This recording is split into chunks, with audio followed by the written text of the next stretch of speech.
My daughter was only 8 years old, standing on the sidewalk holding her little stuffed rabbit, tears in her eyes, her knees shaking. She didn't understand why the neighborhood was staring at her, or why Karen, the furious HOA president in her bright red shirt, was shouting at the top of her lungs. Karen slammed a stack of rule violation papers onto a chair and screamed, "This child is a threat to the neighborhood, and I demand she be sentenced to the electric chair." My daughter gasped and grabbed my hand, whispering, "Daddy, what does that mean? Did I do something wrong?" Karen pointed her finger inches from my child's face. She drew chalk flowers on the sidewalk. That is illegal under HOA regulations. Kids like her need real punishment so they learn. Neighbors yelled in shock. Cameras came out, and my daughter began to cry harder, her tiny shoulders shaking as she tried to hide behind me. Karen didn't care. She stepped closer, shouting, "If I had the authority, I'd strap her in the chair today." My daughter screamed, "Daddy, please, help me." Karen smirked. She thought she had full control. She thought she could bully a child. She thought she could play judge, jury, and executioner over a piece of sidewalk chalk. But she had no idea. The little girl she just threatened with the electric chair was the police chief's daughter. Before I tell you what happened next, tell me where you are watching from, and please hit subscribe for more stories where the good guys always win. My 8-year-old daughter stood on our porch, holding her little pink notebook, tears gathering in her eyes. She hadn't done anything wrong, nothing even close. All she did was draw a small chalk flower on the sidewalk, just a simple, innocent pink flower. But Karen, our furious HOA president in her bright red shirt, saw something different. She stormed across the street with the fury of a lightning strike, waving a thick stack of rule violations in one hand and a megaphone in the other. Her sandals slapped the pavement like warning shots. She stopped 3 feet from my daughter, pointed dramatically at the chalk flower like it was a crime scene, and screamed, "This is vandalism! This is destruction of community property!" My daughter backed up, clutching her notebook to her chest. I'm sorry," she whispered. "I just drew a flower." But Karen wasn't listening. "When someone commits vandalism," she shrieked, "they deserve the maximum punishment." I stepped out onto the porch, confused. "What do you mean maximum punishment, Karen? She's a child." Karen didn't look at me. She didn't look at the neighbors gathering. She didn't even look at my daughter. She lifted her megaphone dramatically, like she was about to announce the winner of a terrible game show, took a deep breath and screamed, "This child should be sentenced to the electric chair." Gasps exploded across the street. My daughter's eyes widened in terror. She dropped her notebook. My wife ran onto the porch, grabbing her and pulling her close. The neighbors stared, mouths open, hands covering their faces. One whispered, "What is wrong with her?" Another said, "She can't be serious." But Karen was serious, dead serious. She pointed at my crying daughter again. "We must maintain order," she shouted. "This neighborhood has rules. You can't let children run around committing crimes." She drew a flower. My wife screamed back, voice breaking. Karen stomped her foot like a toddler denied a toy. "And graffiti is graffiti. Whether it's a gang symbol or a flower, it's against the bylaws." My neighbors whispered, "This is insane. She's completely lost it." "Is she threatening an 8-year-old? Karen ignored them all. She turned on her megaphone again, her voice booming through the entire street. "I demand justice. Children must learn consequences. I hereby declare." But she never finished her sentence, because as she raised the megaphone to scream another outrageous demand, she finally noticed me. I was standing behind her, calm, silent, watching everything. She lowered the megaphone slowly. "You," she whispered. "You're standing awfully close." I didn't move. "You screamed at my daughter," I said. "You called her a criminal. You told an 8-year-old she deserved to die." Karen scoffed defensively.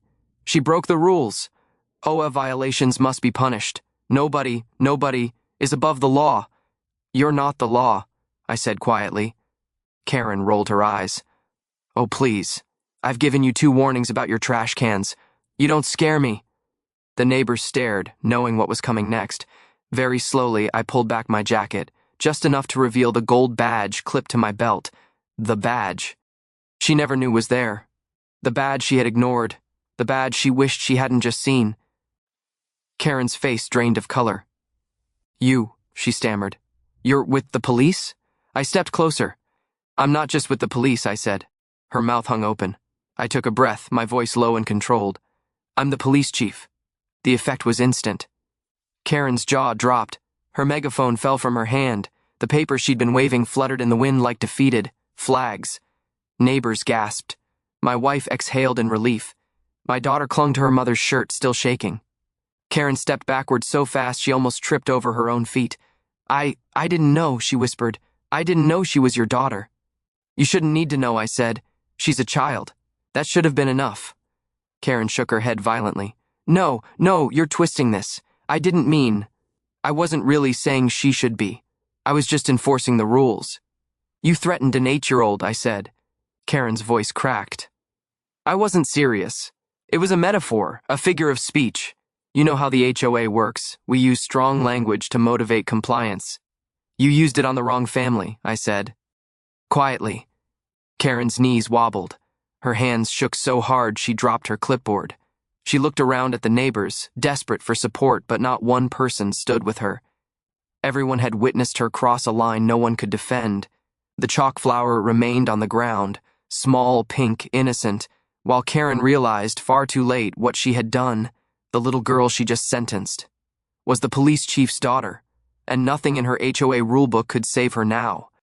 For a moment, the entire street was frozen. No one moved, no one even breathed. Karen's voice, "Your daughter deserves the electric chair," echoed across the neighborhood like something out of a nightmare.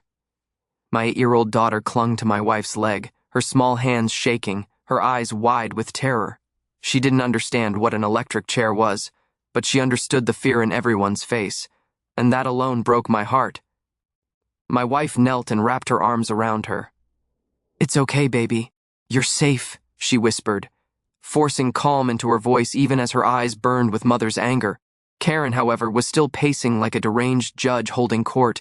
"Rules are rules," she shouted, her red shirt flapping in the wind. "If she breaks HOA laws, she faces real consequences. I will not allow children to run wild." Neighbors stepped out of their houses, one by one. Doors opened. Curtains shifted. Phones lifted to record. Everyone had heard the shouting. Mrs. Patel rushed over first, her hands trembling with rage. "Karen, are you insane? She's an 8-year-old child." Karen didn't blink. She didn't soften. She didn't even pause. She vandalized the sidewalk. With chalk, Karen declared dramatically, holding up her phone like she had evidence for a courtroom. She drew a sun. A sun! That is destruction of OA property. A teenager across the street yelled, "It's chalk! It washes off!" Karen spun on him, pointing an accusing finger. That is not the point. She broke the rules. And all rules must have punishment. My daughter whimpered and buried her face in my wife's chest. My wife glared at Karen. "She's a child. She was drawing. You don't threaten a child with execution." Karen stomped her foot. "I am the HOA president. I can make recommendations." "You recommended an electric chair," someone yelled. Another neighbor shouted from their yard. "Karen, this is a neighborhood, not a prison." Karen's face twisted into an angry, self-righteous scowl. Well, maybe if people respected the bylaws, we wouldn't need extreme measures. A wave of angry murmurs spread through the crowd. Neighbors who usually avoided conflict suddenly stepped forward. "She yelled at my son last week for having a toy truck outside.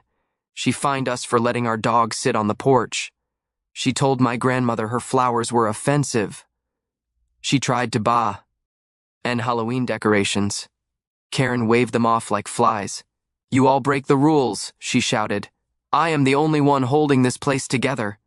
My daughter's small voice trembled through her tears. "Mommy, what did I do?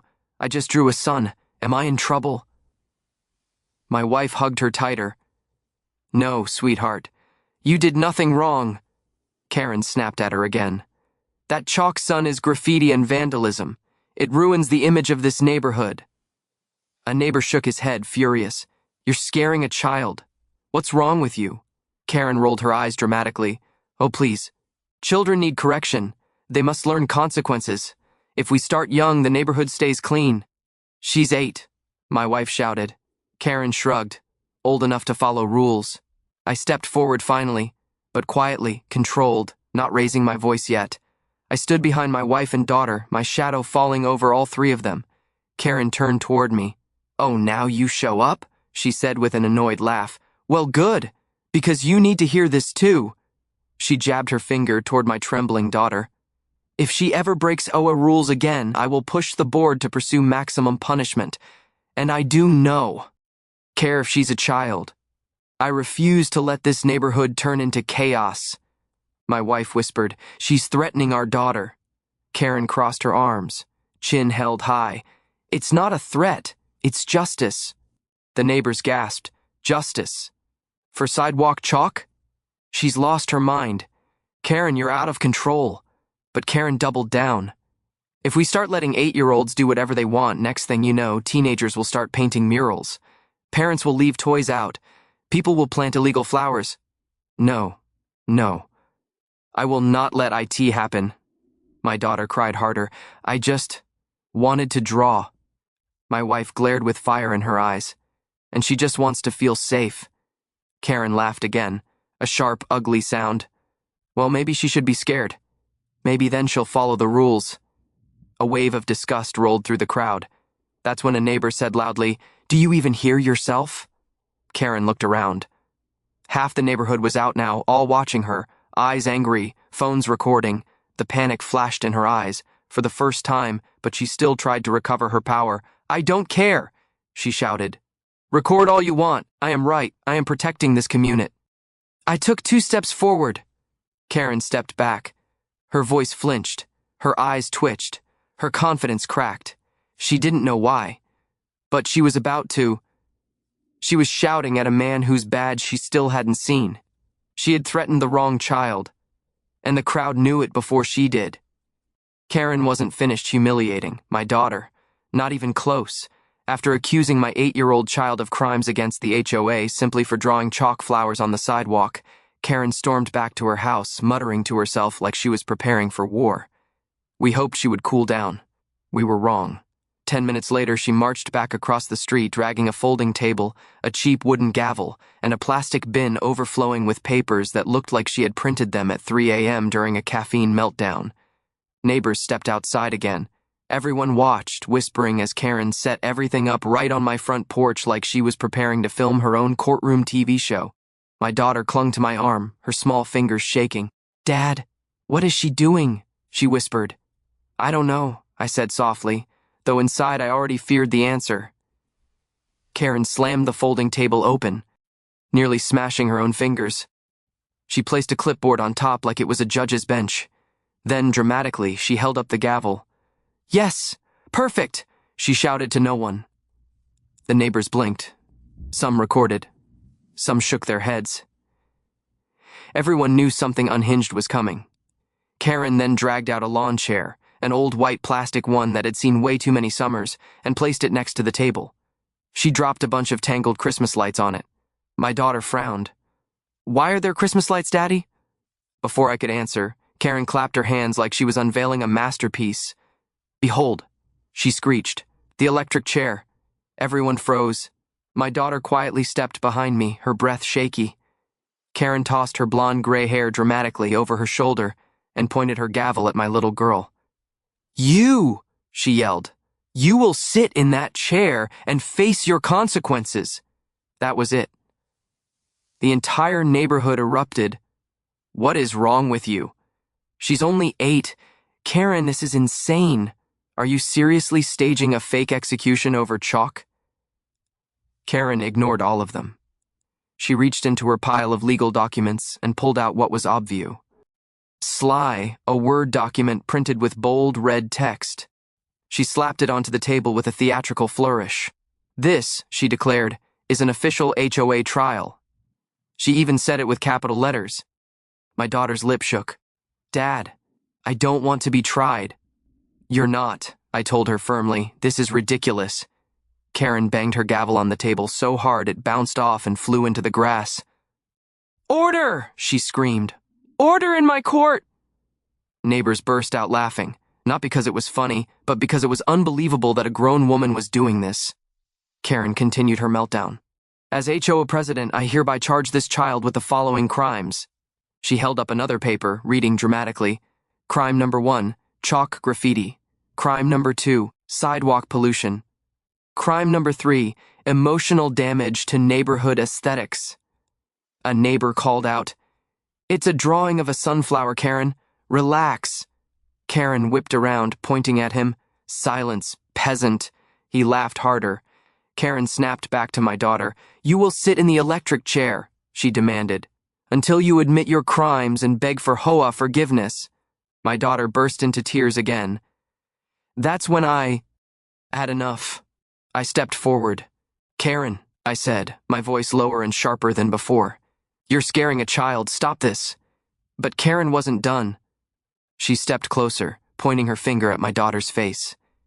"If she doesn't sit in that chair," she shouted, "I will escalate this to the HOA Supreme Court." There were gasps. Some neighbors covered their mouths. One woman whispered, "She's completely gone." But Karen wasn't finished humiliating herself. She pulled out a Christmas light plug with frayed wires, completely harmless, not even connected to anything, and waved it around like it was proof of authority. "This chair," she said dramatically, "represents justice. It represents a meltdown," someone else muttered. Karen banged the table again, with her hand now, since she'd lost the gavel. "This trial will happen!" My daughter cried harder, stepping backward so she could hide behind me again. That was the moment everything changed inside me. Every protective instinct I had surged forward like a fire. I looked directly at Karen, still calm, still steady, no shouting, and I said, "You have 5 seconds to step away from my daughter." Karen laughed, loud, mocking, unhinged. "Oh, please. What are you going to do? Run crying to the HOA board? I am the HOA board." That's when she finally noticed something on my belt, my badge. Her face fell. Her eyes widened. Her voice shrank into a tiny whisper. "Why? You're police?" I stepped toward her. "I'm not just police," I said. "I'm the police chief." Karen staggered backward so fast she nearly tripped over her fake electric chair.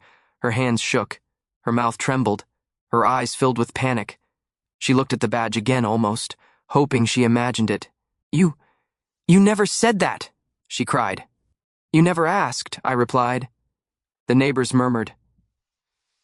Karen clutched her papers to her chest like a shield. I didn't know. I wouldn't have. I didn't." But it was too late. The gavel, the fake trial, the Christmas light electric chair, the screaming at an 8-year-old child. She had crossed a line she could never uncross. And the entire neighborhood knew it. Karen had no idea, but her downfall had already begun. Karen stood in the middle of the cul-de-sac like she owned the entire neighborhood. Her bright red shirt was wrinkled from how aggressively she kept waving her stack of sentence papers. Her voice had turned, edge sharp, cracking from all the screaming she'd been doing for the past 10 minutes.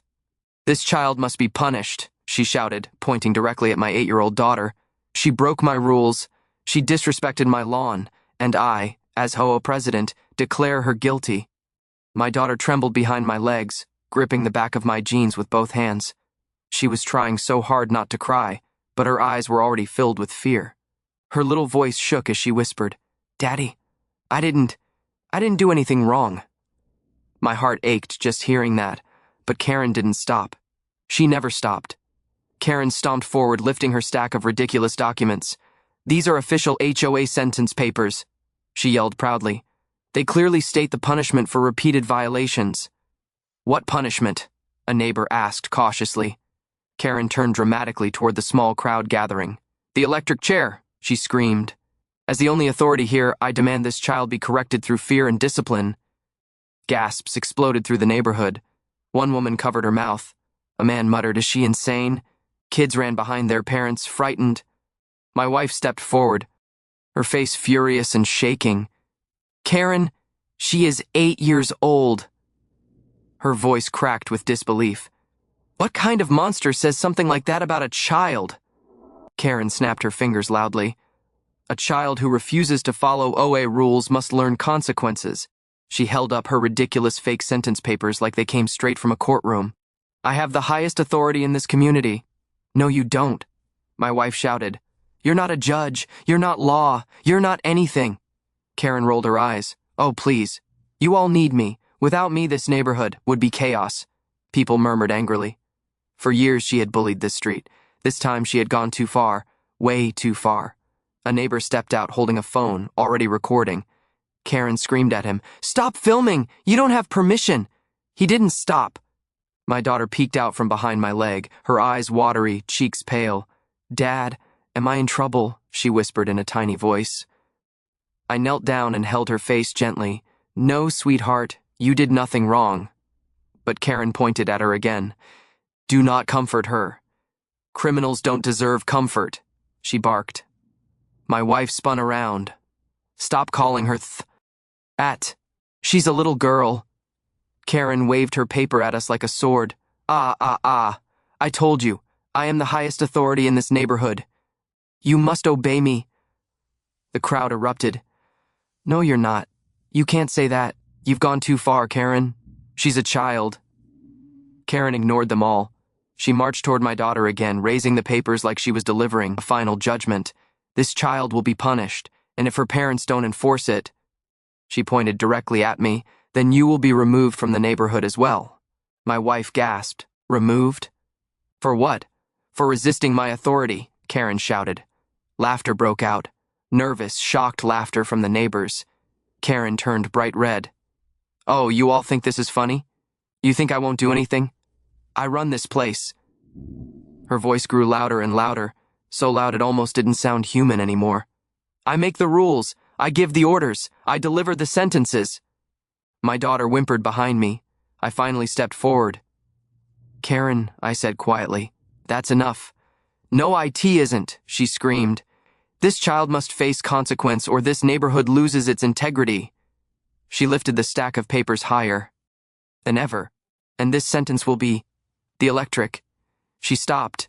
Her eyes, mid-rage, dropped downward, and she finally saw it. The badge, my badge, shining clearly at my belt. Her whole body froze. The fake sentence papers dropped slightly. Her mouth opened but no sound came out. "You," she whispered. I said nothing yet. She blinked hard like she needed to make sure she was seeing correctly. You're a police officer?" she stuttered. I slowly lifted the badge so everyone, especially her, could see it clearly. Gasps spread through the crowd. Karen took a shaky step backward, but I wasn't done. "No," I said calmly. She blinked. What do you mean, no? I'm not just a police officer," I said, voice steady as steel. I took one powerful step toward her. "I'm the police chief." Karen's face collapsed. Her rage drained out of her in an instant. Her hands fell to her sides, the papers slipping from her fingers. Her knees buckled as the truth hit her like a tidal wave. The neighbors stared in absolute silence. My daughter clung to me, looking up with wide eyes, and Karen realized, too late, that she had just threatened the wrong child. Everything she built on fear crumbled right there in front of the entire neighborhood. Blue and red lights flashed across the neighborhood like a storm of color as 2 patrol cars turned the corner. The sirens grew louder, echoing off every house, and for the first time since this nightmare began, the neighbors looked relieved. Karen, however, went pale, chalk white, her entire body freezing in place beside her ridiculous fake electric chair contraption. She stood there holding her clipboard like a shield, eyes blinking rapidly as if she couldn't understand why the world wasn't obeying her anymore. Why are they here?" Karen whispered, her voice trembling. Mrs. Patel crossed her arms. "Because we all called them." The officers stepped out quickly. Officers Ramirez and Lee, their eyes instantly widening as they took in the bizarre scene. A terrified 8-year-old girl strapped loosely to a prop chair, fake wires taped sloppily to the sides, extension cords running across the grass, a crowd of angry, frightened neighbors, and Karen, sweaty, shaking, still shouting about HOA justice. My daughter looked up at me the moment she saw the uniforms, her eyes filling with relief. She stretched her arm toward me. "Daddy," she whispered. I ran to her and began loosening the Velcro straps Karen had wrapped around her. They weren't tight, just props, but the humiliation and fear were real. I lifted my daughter into my arms, holding her close as she buried her face into my shoulder. "You're safe," I whispered. "I'm here. She can't touch you again." Officer Ramirez scanned the entire setup with disbelief. What exactly is this supposed to be? He asked. Karen stepped forward, suddenly trying to look confident again. This, she announced proudly, is Hoei discipline. This child broke multiple neighborhood rules. There must be consequences. She stomped her foot for emphasis. Officer Lee blinked slowly. Ma'am, what rule did an 8-year-old break? She stepped on the grass.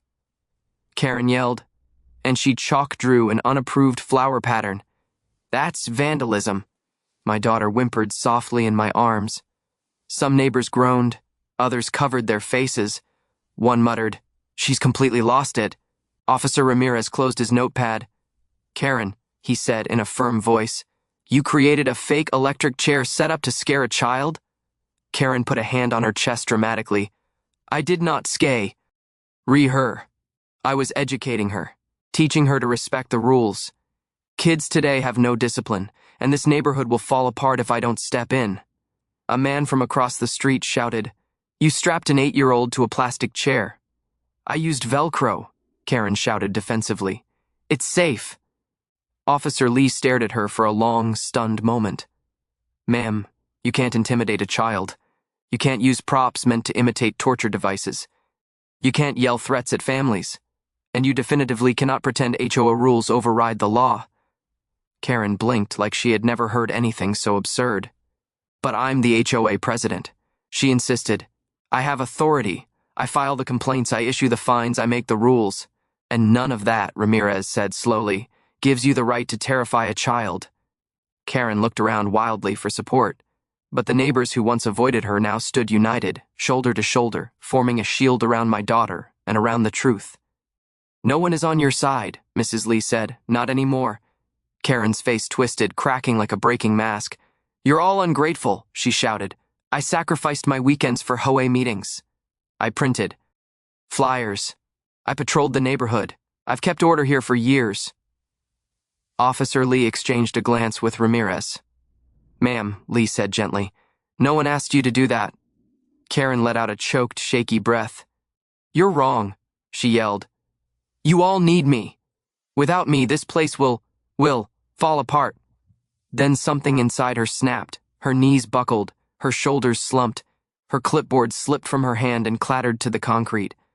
"I'm not the bad guy," she whispered, voice cracking. "I was just trying to help. I was just trying to help." Ramirez stepped closer, slowly, like approaching someone standing too close to a cliff edge. "Karen," he said, voice softened, "you need to step back from HOA duties for a while. You are not well, and you're not thinking clearly." Karen shook her head violently. "I'm fine. I'm perfectly fine." But her voice said otherwise, her shaking hand said otherwise, her entire posture said otherwise. Officer Lee sighed. "For your safety and everyone else's, we're recommending a mental health evaluation. You need help, Karen, real help." "Not more rules." Karen stumbled backward as if the words physically shoved her. No, Please, don't do this. I'm not crazy. I'm just dedicated." Ramirez nodded to 2 paramedics who had arrived. "Ma'am," one paramedic said gently, "we're going to talk to you and make sure you're okay." Karen broke completely. She dropped to her knees on the driveway, covering her face with both hands, crying in loud, broken sobs. "I just wanted people to listen. I just wanted them to follow the rules. I didn't want to hurt anybody." The paramedics helped her to her feet gently and guided her toward the ambulance. For the first time in years, the neighborhood watched her leave, not with fear, not with anger, but with relief. When she was finally inside the ambulance, the doors closed, and the entire street exhaled. Officer Ramirez turned to me.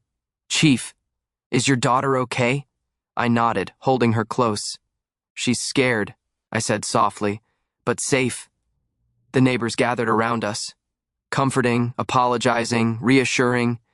Kids hugged my daughter. Parents thanked me for finally stopping Karen. People who hadn't spoken to each other in months were suddenly united. The fake chair was dismantled and thrown out. The cables were removed. The street returned to normal. And my daughter, still shaking but warm in my arms, whispered, "Daddy, she can't take me again, right?" I pressed a kiss to her hair. No, I said. She'll never touch you again. I promise. Karen's rule was over, her cruelty defeated, her power gone. Because she forgot one truth. She tried to sentence the wrong child, the child of the police chief.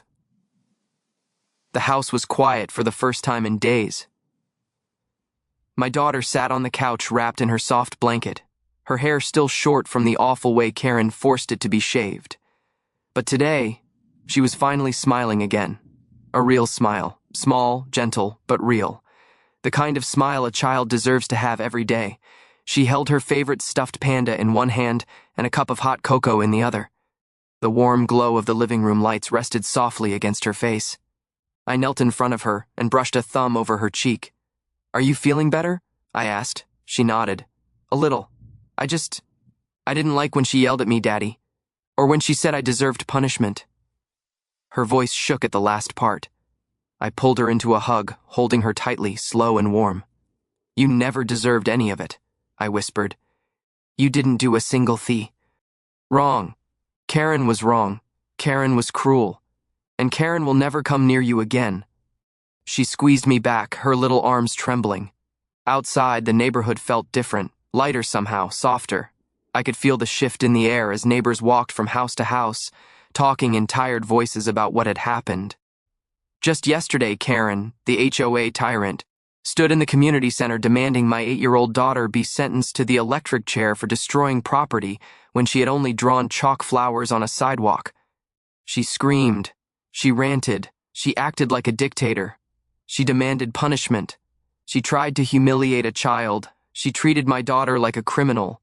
And she had no idea I was the police chief. The moment she learned who I was, everything changed. For her and for this neighborhood.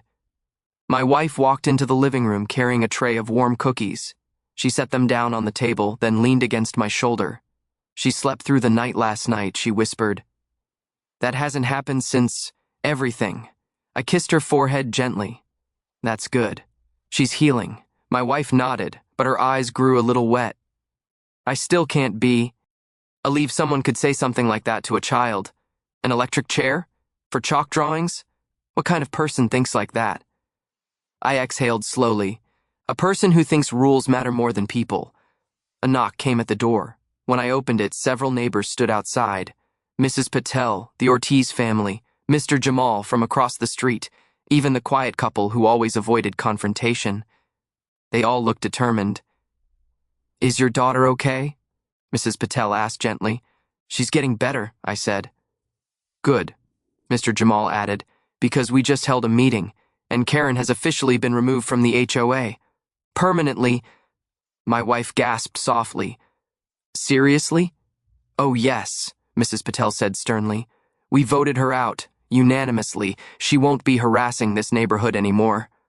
Relief washed through me like warmth spreading through my chest.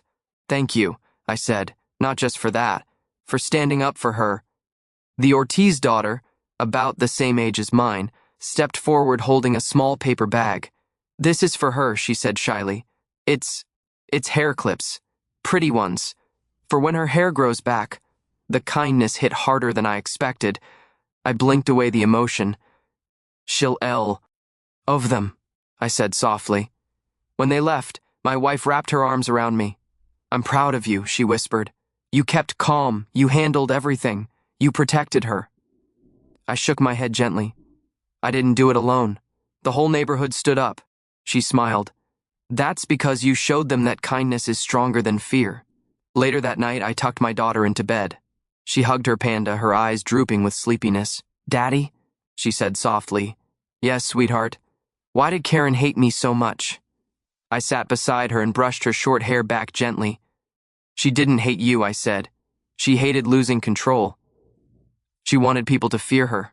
But you showed everyone what she really was. And because of you, she can't hurt anyone anymore. My daughter nodded slowly. I'm glad you stopped her, she whispered. I kissed her forehead. I will always stop anyone who tries to hurt you, I said. That's my job. And because you're a police officer? She asked. Partly, I smiled. But mostly because I'm your dad. Her eyes fluttered closed as she drifted to sleep. I stayed beside her for a long time, watching her chest rise and fall. Calm, peaceful, safe. Down the hall, my wife softly closed the laundry room door.